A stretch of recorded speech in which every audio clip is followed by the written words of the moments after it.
This is Marketing Uncomplicated. Hi, everybody, and welcome back to the show. I have Mackenzie Doheny, founder of the CEO of Antares, brings a remarkable 24 years of experience supporting C-suite executives at the highest level. Her background is distinguished by certifications as both a senior level executive assistant and a chief of staff, underscoring her expertise and deep commitment to elevating executive efficiency. And we'll dive into lots of what that means for everybody, because I think that it is super important what Mackenzie is doing today. Mackenzie's career spans the nonprofit, private, and public sector, where her work alongside top executives, presidents, and founders have cemented her and a reliable and dynamic partner. But beyond her achievements, Mackenzie is a visionary who has translated her wealth of knowledge into actionable mentorship. And this is so important when it comes to developing the kind of product and service that Mackenzie has, and we'll go through her trajectory of growth. Through Antares, she has redefined what it means to be an executive assistant, fostering a culture where assistants serve as integral strategic partners and not just somebody that kind of executes, which again, we'll get into, how those relationships are created and the pros and cons of what's really going on there. Her approach goes beyond traditional management. She inspires each assistant to stand as a central figure in the executive landscape, skillfully bridging professional and personal spheres to drive success. Welcome, Mackenzie. Thanks for joining us. Thanks for having me. I really appreciate it. Yes. So how about we talk about the name of the brand first before I take a step back. So tell us a little bit about how you came up, because I know you have the little symbol in the back, and it is reminiscent of the space and stars and that kind of stuff. So I want to know where that pulled from, because I think naming of companies are also really important. Yeah, no problem. Antares, the word itself means rival to Mars. Aries meaning Mars, and the point is that the central star in the constellation Scorpio is the brightest, and they call it that because it rivals Mars's brightness. And even though it's the brightest star in the constellation, it's not the only important part of it, but it keeps it all together.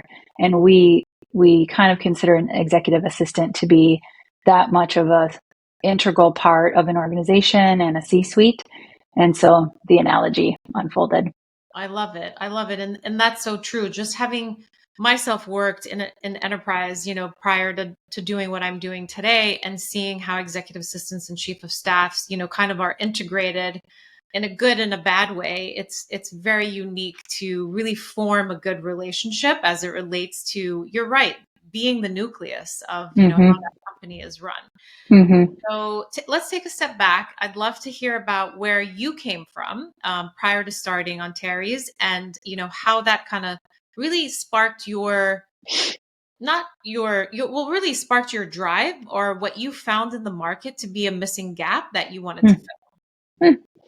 I have a long history of service in my past.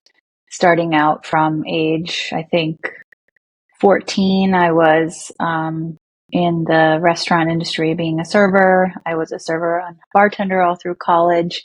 And when I got my first car, my dad bought it, dropped it off, and said, "Now you owe me $800." So I got a job waitressing and had to pay him back every weekend until I paid it back. Aww. And found myself in support roles throughout my whole career. And after a while realized that I think one of my innate traits is high emotional intelligence, but I didn't know that that's what it was at the time. Yeah. And so I had success partnering with executives, I think, for that reason. And I'd love to talk a little bit more about that later, but yes. So then just sort of making my way, higher levels, bigger companies, until the last role I was in. I was supporting the owners. I had my own assistant. I was doing a lot of mentoring of other executive assistants and administrative personnel at the company. And then I just decided to take a leap and started working for myself with some clients, and Antares began. I do want to dig into the having high emotional intelligence, but before we do, I do want to talk a little bit about what were the pain points that you really uncovered that you were like, this has to change. This Mm, needs to, the script needs to be different. It's not working in terms of what's happening right now, which goes again into what I want to talk in detail with you about, how this relationship works, what is a good way forward. And really it boils down into how you offer your service. But mm, without going into too much detail, let's just talk a little bit about what you found and what you saw to be something major that was missing, that was really what drove you to start the company. mm. So, one of the things I always say is, and it hurts myself to say it because I'm in the industry, Yeah. but there's nowhere to go to learn how to be an executive assistant. You don't go to school for it. You can read some books. Now there's a lot of thought leaders in the industry who are so intelligent, and Jan Jones is one of them. She's amazing. And so now you can find information, but there's still Yeah. nowhere to go, right? And So before you continue, where do you feel that most people fall into the category of becoming a executive assistant? Like, what is their sort of path, and why do they choose that path? Have you found yeah, that's a good question. I've seen multiple pathways? reasons. Yeah. Yeah, one would be like starting off working as an office manager, and then people in the company see the strengths in the person. They're really well liked. They can Yeah. handle customers. They can handle upsets, and they sort of move up into then working alongside the CEO. I've also seen it just in people not sure what they want to do and start off in the admin world, which is sort of what I was getting to, right? Is it's a real job. Full-time EA work for a CEO is a real hard job. Yeah. And if we could have a place people could go to learn how to do that, it would set themselves apart, right, from the sea of candidates usually that apply for admin roles and open Yeah. positions in admin. Yeah. And so then the flip side of that, what are executives looking for? And this could be wrong, right? I mean, maybe this is what you are doing in terms of coaching, but what are they actually looking for in terms of criteria in hiring an executive assistant? Is it like having experience in that industry? Is it, having experience with other executives? But what is the kind of like crux or like the tipping point where they're like, this person is going to be it for me? I think if they're doing it right, Yeah. the crux is looking for chemistry between the leader and the EA. If they're doing it wrong, they're reading a resume looking for past experience, numbers of years, tasks, type of work. Yeah. That could work, right? I mean, you could get lucky. So I think it's a combination of both, really, is Mhm. looking for someone that has enough experience, enough exposure to the world. Doesn't necessarily have to be the same industry, but it would help, of course. And that chemistry and connection, and hopefully showing some emotional intelligence in the interview itself. Yeah. Yeah. No, Yeah. I definitely, I want to hone in on the point that you made about it being a tough job, because you are the ears and eyes of the CEO of the company, and you kind of are his second in command, or second in her command, whereby you really know everything that's happening. And if, God forbid, something happens to the CEO and they don't come to work one day or something, like, at least this person can move things along Mm-hmm. in some manner, right? Yep. Yep. So it is really, even though you are in service to, and like you said, a supporting role, it is very much in line and walking in parallel with the CEO along the way. So I like what you said, where you have to have that connection, and what is that chemistry? And I think a lot of people toss out resumes without even considering that. And I think for any role, really. So it's, having interviews face to face, or, really making that connection is super important. So hopefully that, that's something that, you do from the guidance standpoint. But let's dig into the hyper, high emotional intelligence, because Okay. I think to be a good CEO, they need to be understanding that, right? So Mm-hmm. Oh, correct. Yes, it should go both ways. yeah, for Yes, sure. definitely. Yeah. Yeah, so my take on that, my opinion, labeled as opinion only, is that I put it on the EA. So when we do coaching, I put it on I put the relationship on the EA so that the EA is the one who can take responsibility and create the relationship how they want it to be. Okay, so If the responsibility of building that relationship and that connection, you put it on the EA first. I do. Interesting. Okay. Not that the leader doesn't have responsibility in it, but it's like, well, if you want ABC to happen, are you going to sit around and wait for it to happen and be mad when it doesn't? Or if you're going to make it go happen yourself, Yeah. right? So Kind of push and pull that they're responsible for.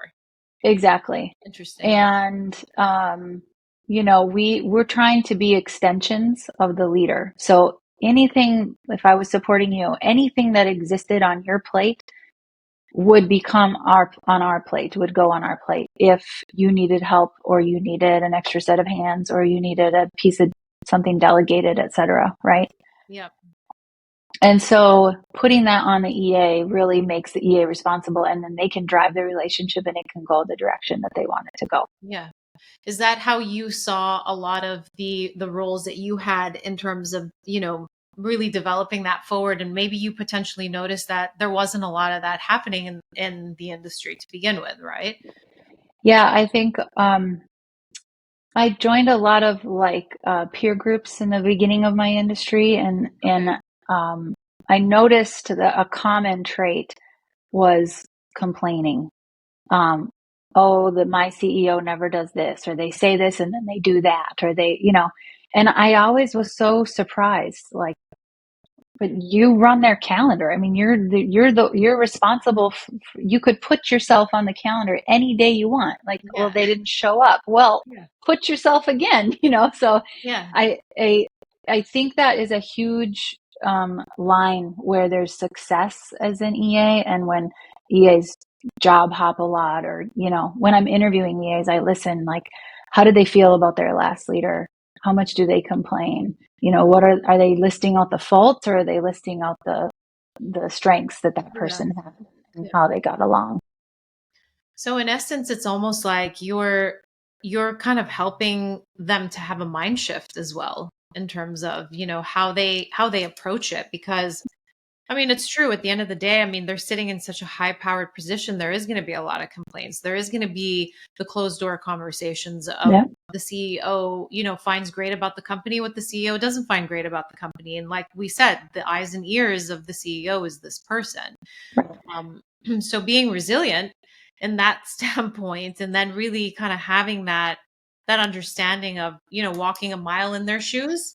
Obviously we hope that, whoever they're working for is, a good person at the end of the day, but there are going to be those frustrations, as you mentioned. Yeah, of Yeah. course. So moving Hmm. that along. So tell us a little bit about, because you have multiple sort of offerings within the company. So I'd love to hear about, the trajectory of the coaching of the EAs, and then how you support the actual CEOs, and really what the offering is, and the different type of funnels of entry that you have. Yeah. So we do three things. We pair up CEOs with fractional EAs. We have a team of EAs that work fractionally, Yeah. and those are remote. So we interview the CEO and find out their needs, how many hours a day of support they might need, and then we pair up, hopefully a long-term partnership with the CEO and their EA. Yeah. And we also do coaching in partnership with another coaching firm, CO2 Coaching, and we coach the EA for 8 weeks, and also integrate the CEO into that coaching program, beginning, middle, and end, and coach on EQ. We coach on executive presence, a lot of best practices on email, calendar, project management, and AI. We added AI this year. Oh, great. Yep. And EA How to values and make their life more efficient. exactly. Yeah. That's so Yeah. good. Yeah. Yeah. And then the third thing we do is we just do retained search. If a CEO is looking for a full-time EA, Yeah. we do search for them. What do you find is the biggest volume of business for you, that is the most, not necessarily like, well, I mean, if it's the highest amount of people that are coming in, it is becoming the most lucrative for you. But where do you find the demands that are more? Because I do like this portion of, supporting the actual EAs, because community is everything these days. Mm-hmm. It's like without a community, there is no support. And it's not like somebody is, gunning for that person's job at the end of the day, but it's like, how can we support each other as a conglomerate of EAs, like across the nation, in terms of, how are you doing this? Can we help you do it better? Or, just being able to tap into each other. I really Mm-hmm. like. Yeah, yeah. It's been key over the years for me as well. And in fact, a lot of the EAs that work with me on my team that are fractional EAs are EAs I knew in the EA industry, Yeah. peers, that I've connected with over the years, or a referral from another EA who's like, oh, this person is amazing. I met her when I worked at, whatever. Yeah. So yeah, that's been lovely to have that for Yeah. sure. And how do you have your community built? Is it a Facebook community, or is it like a platform that's like a Facebook community? Tell us a little bit about how you build that and how you have people connect with each other. Specifically for the coaching. Yeah. Yeah, we actually don't have a platform where we connect in a group form. It's usually a one-on-one relationship where I Yeah. coach the Yeah. EA and their CEO. And then I definitely refer them to lots of the different organizations, podcasts, and other things like that for other, community. Yeah. And then we all connect on LinkedIn, and we share things and help each other out if we need to reach out to each other, but there's no official network or platform. Yeah. But can the EAs that work with you get a chance to tap into each other as well? Oh, absolutely. Okay, We're great. sharing each other's information, yes, all the time. Oh, I love that. I Yeah. love that. Yeah. Hmm.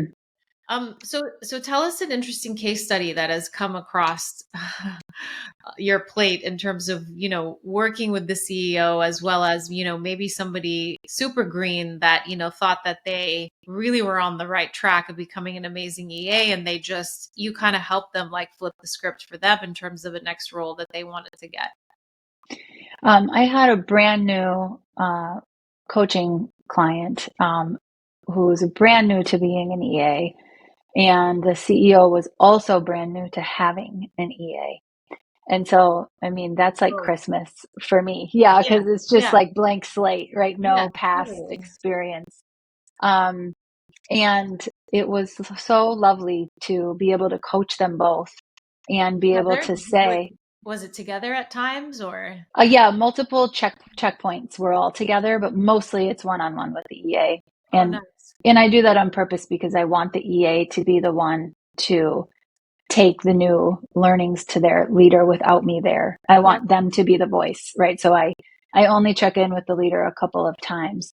Um, and so, it was just awesome to watch her grow and learn and take it to the CEO. And then the CEO come back and say, wow, I had no idea. This was Yeah. amazing. And like 5 years later, she's still there and they're still together. And Oh, great. I hope in part because of, the coaching, Yeah. but it was a great success. And did you actually match them together? They were already matched. Yeah. Okay, okay. Yeah. And who found you? Was it the CEO that found you, or the EA? I think the CEO found me. It was a Okay. referral from another CEO who had done the coaching program with their Oh, I love EA. that. That's a Yeah. great leader right there. Oh, yeah. Yeah. Amazing. Yeah. That's fantastic. Yeah. Just a little sidebar. I was thinking about this morning. The people in your life that really support you and really help you grow and learn, whether it's hard conversations or good, those people in your life that I've been so fortunate to have some super key people who've talked about me or referred me, and I just try to return that as much Yeah. as possible because it's been so key in my own life. And For this is sure. an example of that, where someone decided to talk about what I do, didn't have to do that, and referred someone else over who I got to meet and make a difference in their life, right? Oh, totally. It's something I value very strongly.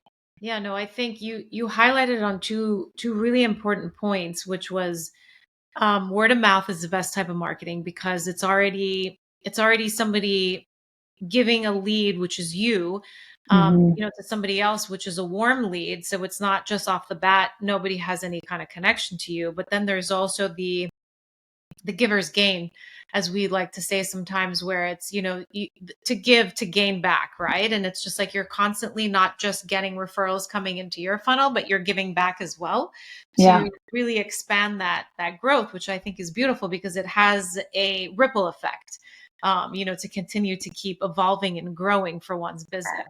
Yeah. Yeah. It's amazing. Yeah. Yeah, totally. So great things happening. I obviously want to talk a little bit about, the grit, right? In terms of starting Mm-hmm. a company, what roadblocks did you hit? What were the like, you know, things that came up where not necessarily like, oh, I'm going to give up. I don't think that this is, going to have a product market fit per se, but what were the things that were really changing or pivotable in the time of your I'm having a tongue twister there. That's um, okay. yeah, that in the time of building your business, that you really kind of evolved from and continue to push forward, because there's always talk about all the good things that are happening and how we're growing and how we're moving forward, but there's always humps in the road and there's always Yeah. like that stopgap. So tell us a little bit about what you faced in your company and how you kind of moved through them. Yeah. I recall specifically a couple of things that happened in the first 3 years, and they were hard to swallow. They were hard to experience, but they really helped me grow and learn what I could do differently. Um, I've been very trusting. I've been accused of being too nice and too trusting over the years, and not having a great hiring process in the early days. Mm-hmm. Trusting what people say versus, you know, double checking. And I had some people take money and not do the work. Which I then had to do myself, on top of work I was already doing to deliver Yeah. to the client. Right. I had somebody take clients' money in the early days, just Wow. like learning and learning and learning and learning. So we put lots of things in place after that. I just constantly used it as, thank goodness this is happening to me, Yeah. because if it didn't happen, I wouldn't learn, and then I wouldn't be able to get better. And I tried to keep that attitude in the beginning, which was imparted to me by a Mhm. boss, previous to this. Like, every single block is an opportunity to learn. It's not a failure, right? So be thankful you're failing. And I've used that advice, with raising my kids. It's just like, you had a bad day? That's great. You're probably Let's looking talk at about you it. like, Mom, you're insane. I know. They're like, what is Yeah. wrong with you? Yeah. Yeah. Wow, that's I love that because a lot of companies don't I wouldn't say like celebrate, but they don't recognize some of the failures, right? And I think it's important that you do recognize points in the journey of building your company, that there is going to be a time where you reach a point where you got to move, right? You got to either go left, you got to go right, or you have to figure out, it's problem solving. We're problem solving all Yeah. day long. So it's really just understanding how to move through them. And, to your point, it's knowing something about yourself, because you stepped out in front of having a supporting role that you were used to doing and becoming the CEO and the boss Right. of your own company. So it's really stepping into the shoes of who you used to support. So then it's Correct. understanding, well, what is my trait as, a founder and a CEO, and how do I move through that, and how do I navigate, and how do I become um, a better leader, and really maybe then have your own EA at that point. Right. So, Yeah. Yeah. I You love nailed it. that. It was terrifying. It Yeah. was terrifying. I was Yeah. terrified for like 2 straight years. Yeah. Yeah. Yeah, extremely. But you totally nailed it, because having the perspective of seeing someone else run a company, Yeah. you're like, it's almost like mimicry when you're a kid, right? You're looking Totally. to your mentors, and you're looking to your leaders, and you're going like, oh, I put this foot here and I put that foot there. Yeah. And so you learn by proxy a lot of stuff over years, right? And that I'm so thankful for having those good people in my life, like Yeah. I talked about earlier, to be able to do that. Yeah. Was it easy for you to put into practice in terms of training the person who was going to work with you as an EA? How did it feel? Was it, I mean, because it's a completely different, setup since you were It's, always in that position. you're right. It's totally different. One of the women I used to work with when I was employed right before I started my company said something to me one day like, you should teach people how to do this. So, do it the Mac way. I go by Mac. People call me Mac as my Yeah. nickname. Yeah. And I was like, what does that mean? Like, Yeah. what are you talking about? I've never thought about classifying what I'm doing Yeah. that could be valuable to someone else. I was just being me. I was just supporting and learning as I go. And so it was so challenging to create a coaching program and a mentoring program that would translate from inside my head to another person, Mhm. that they could take it and go, oh, I can see how that applies to me. It was Mhm. it Mhm. was so hard. It took months and months to like reworking it and rewriting it, and well, what's the real life example of Yeah. doing that, right? And how would I explain that to somebody else? Yeah. Yes, it Yeah. was extremely challenging. Because it's almost like setting up a curriculum in a way of like how, because if we think about it, when you go into a role, even as a boss, not necessarily like a CEO, you're going to have to recognize that somebody isn't going to necessarily do it the way you do it, right? Correct. So everybody learns in a different manner. So I can understand your challenge because it's like, how do you appeal to a larger, more mass audience that has a different way of, because it's organizational skills at the highest level of like a 5,000 foot view is like a hyper focused EA is like an extreme organized human being, and like they compartmentalize like everything, right? So in some Mm-hmm. sense their characteristics are similar, but then ingesting and learning is very different for everyone. Right. And then the way that they extrapolate, take away, and apply Apply. is different. They all have their own personalities. They all have their own flair. They all have their own triggers, and buttons. And so what's great is when you teach it and they take it and then they go implement it in a way that maybe they change it a little bit, or Yeah. maybe, they add something like Yeah. that's genius. It's Yeah. so Yeah. lovely Totally. to see. Yeah. It's the greatest. That's fantastic Yeah. because and it's true. I mean, whoever is listening, whether they've either written some kind of course or whether they've written some kind of like technical like blog or a how to or anything like that, it's a lot harder to piece together than it is if you're just writing something that's free flowing of, Yeah. an opinion piece, for example, right?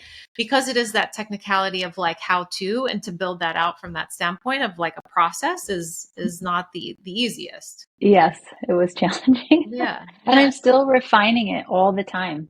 I'll do a couple of sessions and then I'll be talking to a new client and all of a sudden realize like, oh gosh, this is totally missing a huge chunk of information. And I Yeah. make a note and then go back and redo the presentation, over and over again. We're, Yeah. we're constantly adding and changing.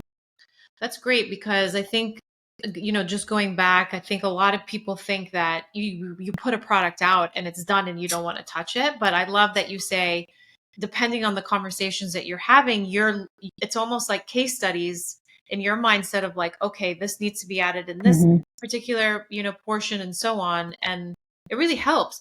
And I almost imagine as you stepping into a CEO role, what was that like from you learning from that position to then support the EA was a very interesting view for you as well. Yeah. Yeah. Yeah. Great perspective of the Yeah, different seats. Yeah. Yeah. for sure. It's like you got to experience both sides, which is incredible. Hmm. It is. Yeah. Yeah, yeah. Um, well, this has been great, Mackenzie. I really appreciate it. What I wanted to ask you was three advice pieces that you could give to any entrepreneur out there in terms of starting a business. What have you learned from your kind of growth within your business as you push forward? I think the three pieces would be tap into your network, and use your mentors and your friends. Um, get lots of advice, ask lots of questions, send lots of thank you notes and coffee cards, and just really dig into that network of yours. Yeah, stay connected Um, with everybody and anyone. yeah, stay connected. I think the second thing I would say is do not disconnect yourself from market trends and industry standards and changes, because you can get really tunnel vision on doing or going one way, and then the market does something while you're sleeping and you wake up and you're like, oh my God, that doesn't even apply anymore. Yeah, So definitely keeping on to that. And then the third would just be like, expect failure, hope it happens, and do not ever let it be enough to make you quit. yeah, Just be so happy when there's a failure so that you can learn and then move and evolve from that and point, because grow. you're never going to go back down lower Yeah, than that failure. You're always going to rise above it and stay higher, right? yeah, So yeah, those would be my three things that I try to hang on to and try to impart. yeah. Those are beautiful. I mean, because it's true. Once you've hit a low, there's only up from there. Right. Yeah, And hopefully your next, you stay yeah. up, and then your next one Not is going just like down. you're Yeah, doing this, right? yeah, Yeah. yeah. Yeah. No, I love that. So tell us, where can we find you, Mackenzie, and how can somebody get a hold of you if it's something that they're interested in? My website is ontariesinsights.com. Okay, I'm also on LinkedIn. I think my profile is just my name, I'll Mackenzie link that. Doheny. Yep, Yeah. And I think my email and phone is listed actually there. public on both. Yes, So yeah, awesome. either one's fine. Yeah. Mhm. Okay, great. Well, thank you so much, Mackenzie. This has been wonderful. Thank you. Really appreciate the opportunity. Thank you.